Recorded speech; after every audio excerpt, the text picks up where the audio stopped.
তোমরা দেখো সব জায়গায় ব্লাড ডোনেশন ক্যাম্প হয়, হয়তো আমাদের ব্লাডের প্রচুর দরকার হয়, বিশেষত গরমের দিনে রক্তের হাহাকার হয়।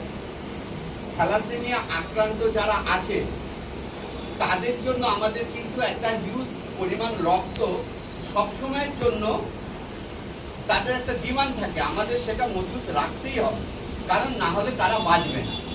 মানবিক কারণে আমাদের তো সেই রক্তটা রাখতেই হয়, তাই না? তোমরাই হচ্ছে আগামীর ভবিষ্যৎ।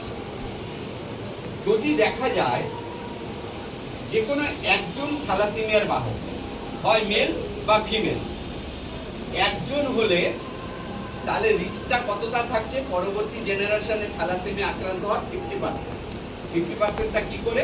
মানে তাদের যদি দুজন সন্তান হন, একজন থ্যালাসেমিয়া আক্রান্ত হওয়ার সম্ভাবনা আছে 50%। যদি একজন থ্যালাসেমিয়ার বাহক হয় নারী পুরুষের মধ্যে, তাহলে ওই ঝুঁকিটা আমার মাথায় আছে, আমাদের জানতে হবে।